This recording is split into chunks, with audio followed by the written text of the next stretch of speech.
आज सुबह जब आरोही कॉलेज जाने के लिए घर से बाहर निकली और घर का दरवाजा खोला तो सामने खड़े शख्स को देखकर उसके होश उड़ गए। सामने वही नीली आंखों वाले आदित्य सर खड़े थे। आज उन्होंने ऑफ वाइट शर्ट और ब्लैक पैंट के साथ मैचिंग ब्लेजर पहना हुआ था। इस लुक के साथ उनके उलझे हुए कर्ली हेयर उन्हें और अट्रैक्टिव बना रहे थे। अपने घर के सामने आदित्य सर को खड़ा देख आरोही इतना चौंक गई थी कि उनसे ये पूछना तक भूल गई कि वो यहाँ क्या कर रहे थे।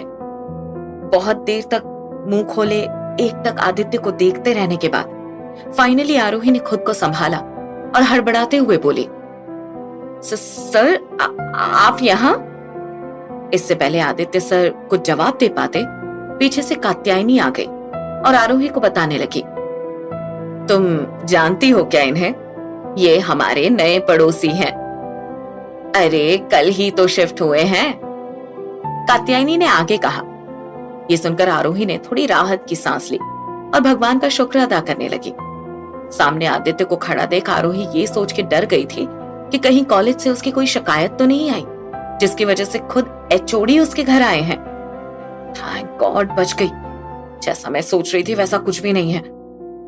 आरोही को इतनी देर खोए हुए देख कात्यायनी ने उसके सिर पर एक चपत लगाते हुए कहा, कहाँ खो गई? नहीं तो मैं कहा? आरोही ने अपना सिर मसलते हुए जवाब दिया। कात्यायनी ने इस पर आरोही की टांग खिंचाई करते हुए हंसते हुए कहा, नहीं नहीं तू कहाँ, पिछले कई मिनट से तो मैं खोई हुई हूँ बेटा।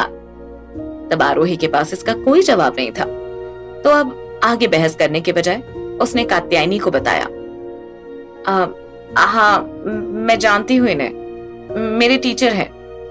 ये सुनकर कात्यायनी की खुशी का तो जैसे ठिकाना ही नहीं रहा। उन्होंने एक्साइटेड होते हुए कहा, अरे वाह, ये तो बहुत अच्छी बात है कि तुम्हारे टीचर ही हमारे पड़ोसी बन गए। कात्यायनी ने एक संतुष्टि जताते हुए आरोही से आगे कहा, अब तुम्हें कॉलेज में कोई भी दिक्कत होगी तो सर से हेल्प ले सकती हो। आरोही को अब ऑकवर्ड फील हो रहा था। मैं कोई छोटी बच्ची हूँ क्या जो मुझे कॉलेज में किसी की हेल्प लेनी पड़ेगी? यही सब सोच आरोही अपनी माँ को घूर के देखने लगी, जैसे वो कह रही हो कि अब चुप हो जाइए माँ, और ऑकवर्ड नहीं होना है अब मुझे। कात्यायनी भी उसे देखिए समझ गई और अब ना बोलना ही बेहतर है। इधर इतनी देर से इन दोनों माँ बेटी की नोकझोंक देखकर आदित्य सर मुस्कुराए जा रहे थे। आदित्य ने इन्हें बीच में डिस्टर्ब करना सही नहीं समझा, इसलिए तब से चुपचाप खड़े बस इन दोनों की बातें सुन रहे थे। आखिरकार उन्होंने आरोही से पूछा, तुम अभी कॉलेज जा रहे हो ना? आरोही ने जवाब में हाँ में सिर हिलाया।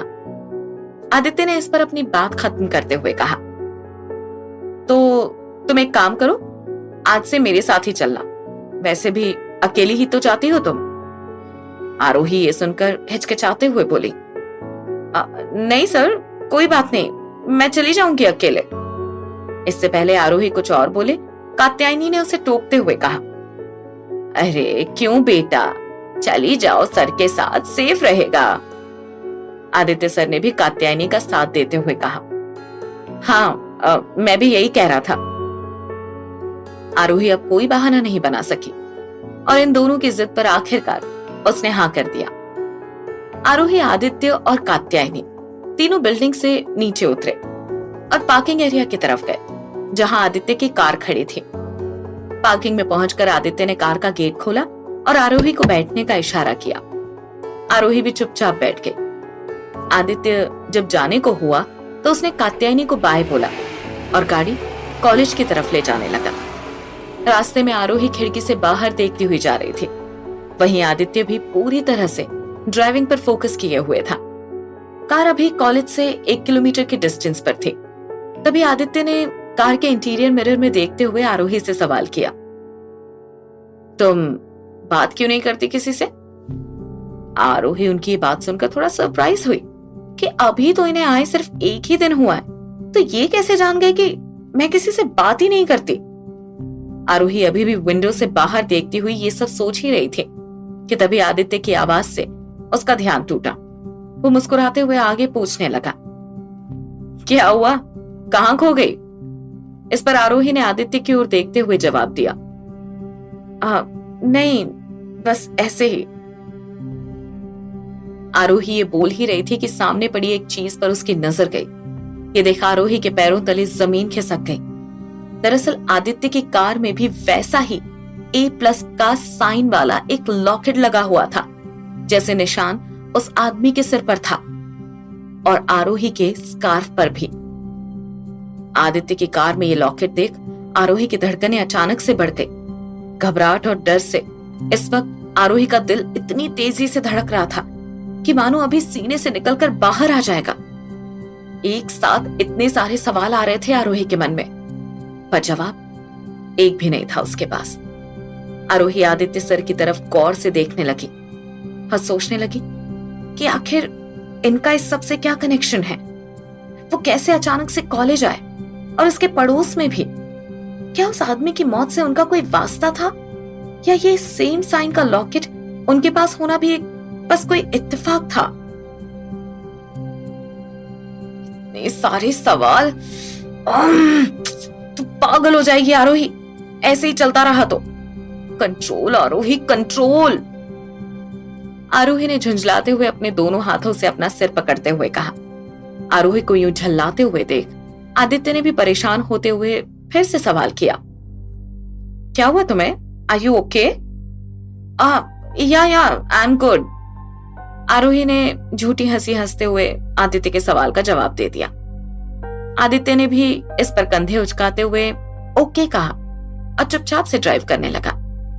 पर आरोही से अब रहा नहीं जा रहा था। इतने सवालों को वो अब बिल्कुल नहीं झेल पा रही थी, तो उसने डिसाइड किया कि अब वो सीधा आदित्य से ही पूछेगी कि वो लॉकेट क्या कर रहा है उसकी कार में। यही सोचते हुए आरोही ने आदित्य की ओर देखकर हिचकिचाते हुए कहा, मैं कुछ पूछ सकती हूँ क्या? इस पर आदित्य ने बड़ी लापरवाही से हाँ में सिर हिलाते हुए कहा, हाँ क्यों नहीं, पूछो। ये लॉकेट कैसा है? आई मीन, ये कुछ स्पेशल है या बस लुक के लिए इसे कार में लगाया है आपने? लॉकेट के बारे में सुनते ही आदित्य ने कार को तुरंत ब्रेक लगा दिया। आरोही को आदित्य के ऐसे रिएक्शन की उम्मीद नहीं थी। इस वजह से जब उसने सडनली कार रोके तो आरोही डर गई। शिट, कहीं कुछ गलत तो नहीं बोल दिया मैंने? आरोही ने घबराते हुए खुद से ही सवाल किया। आदित्य भी अब तक पूरा रिलैक्स होकर पीछे की तरफ मुड़ चुका था। आरोही के फेशियल एक्सप्रेशंस देखकर वो समझ गया था कि आरोही घबराई हुई है। उसे काम करते हुए आदित्य ने आराम से जवाब दिया, ये कोई आम लॉकेट नहीं है, मेरे एंसेस्टर्स की निशानी है। इसे मैं हमेशा अपने साथ रखता हूं ताकि मैं कहीं भी रहूं, अपने घर वाली फीलिंग हमेशा आती रहे। आदित्य का यह जवाब सुनकर आरोही के 1-2 सवालों का तो जवाब मिल चुका था, पर अभी भी कई ऐसे सवाल थे उसके पास जिनका जवाब जानना बाकी था। आरोही को अभी भी चुप देख आदित्य ने आगे कहा, हो गए तुम्हारे सवाल पूरे या और भी कुछ पूछना है? आरोही ने इस पर ना में सिर हिला दिया तो आदित्य अब वापस से कार ड्राइव करने लगा। कुछ ही देर में वो दोनों कॉलेज के पार्किंग में पहुंच चुके थे। वहां पहुंचते ही कार से उतरकर आरोही अपनी क्लास के लिए निकल गई और आदित्य अपने कामों में लग गया। आरोही आज पहली बार टाइम से कॉलेज पहुंची थी, वरना हर रोज उसे 5 या 10 मिनट लेट होना तो पक्का रहता था। कभी कभी तो पूरे आधे घंटे लेट पहुंचती थी और इसकी वजह से हर रोज क्लास में डांट भी खाती थी। आरोही ये सोच सोचकर खुश हो रही थी कि आज उसे टीचर की डांट नहीं सुननी पड़ेगी। यही सब सोचते हुए वो क्लास में पहुंची। जब आरोही अपनी सीट पर पहुंची तो अपने बैक सीट को खाली देख थोड़ा सरप्राइज हुई। दरअसल उसके पीछे वाली सीट पर हमेशा रेयान बैठता था और वो अक्सर आरोही के साथ ही आता था। आज पहली बार ऐसा हुआ था जब आरोही अकेली क्लास में आई हो और अकेले बैठी हो। आरोही की नजरें अब रेयान को ढूंढने लगी। कुछ ही देर में भागते हुए रेयान ने क्लास में एंट्री की। रेयान को आता देख आरोही को थोड़ा सुकून मिला, वरना वो तो इस ख्याल से ही परेशान हो रही थी कि वो कैसे अकेले बैठेगी आज पूरा दिन। रेयान ने चुपचाप आकर अपनी सीट पर बैग रख दिया और आईब्रोज चढ़ाकर आरोही से सवाल करने लगा, कहां थी तुम आज? बस से नहीं आई? आते ही सवाल पूछना शुरू कर दिया इस लड़के ने। आरोही ने मन ही मन थोड़ा इरिटेट होते हुए कहा। आरोही को ऐसे चुप देख रेयान ने फिर पूछा, क्या हुआ, बोलेगी अब? इस पर आरोही ने सपाट लहजे में जवाब देते हुए कहा, कुछ नहीं, मैं आदित्य सर के साथ आई थी आज, इसलिए तो मैं नहीं मिली। आरोही रोज रेयान के साथ बस से आती जाती थी, तो आज भी रेयान बस स्टैंड पर आरोही का इंतजार कर रहा था। इसी चक्कर में वो भी लेट हो गया था आज। ऐसे में ये जानकर कि वो आदित्य सर के साथ आई थी, रेयान को बहुत तेज गुस्सा आया। फिर भी अपने गुस्से पर काबू पाने की कोशिश करते हुए उसने आरोही से दूसरा सवाल किया, और क्यों आई तुम आदित्य सर के साथ? बस में कोई दिक्कत थी? रेयान ने अपने गुस्से को छिपाने की भले कितनी भी कोशिश की हो, पर उसके चेहरे पर गुस्सा साफ नजर आ रहा था। उसके गुस्से को भांपते हुए आरोही ने उसे कोई जवाब देना जरूरी नहीं समझा और दूसरी तरफ देखने लगी। आरोही का ऐसा बर्ताव देखकर रेयान को और भी ज्यादा गुस्सा आ रहा था, पर उसने खुद पर काबू किया और चुपचाप बैठ गया।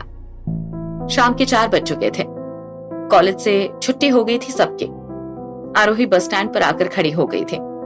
उसके साथ साथ रेयान भी आ चुका था। दोनों बस का इंतजार कर रहे थे, पर बस के आने में अभी कुछ टाइम बचा था, तो रेयान आरोही से बात करने लगा। वो सुबह के बिहेवियर के लिए सॉरी, थोड़ा सा गुस्सा आ गया था मुझे, कहते हुए रेयान ने मासूम सी शक्ल बनाकर आरोही की ओर देखा। आरोही भी अब तक सुबह का ड्रामा भूल चुकी थी, तो उसने स्माइल करके इट्स ओके बोल दिया और सामने बस का रास्ता देखने लगी। अभी बस के आने में सिर्फ 5 मिनट बचे थे कि आदित्य की चमचमाती हुई कार आरोही के सामने आकर लग गई। आदित्य ने कार का साइड मिरर नीचे किया और आरोही को कार में बैठने का इशारा किया। आरोही को यह सब कुछ ज्यादा ही लग रहा था। सुबह आ गई, अब क्या पूरे टाइम इन्हीं के साथ आना जाना होगा मुझे? इरिटेट होते हुए आरोही ने मन में कहा। पर फिर जब आदित्य बार बार हॉर्न बजाने लगा तो फ्रस्ट्रेट होकर आरोही उसकी कार में जाकर बैठ गई।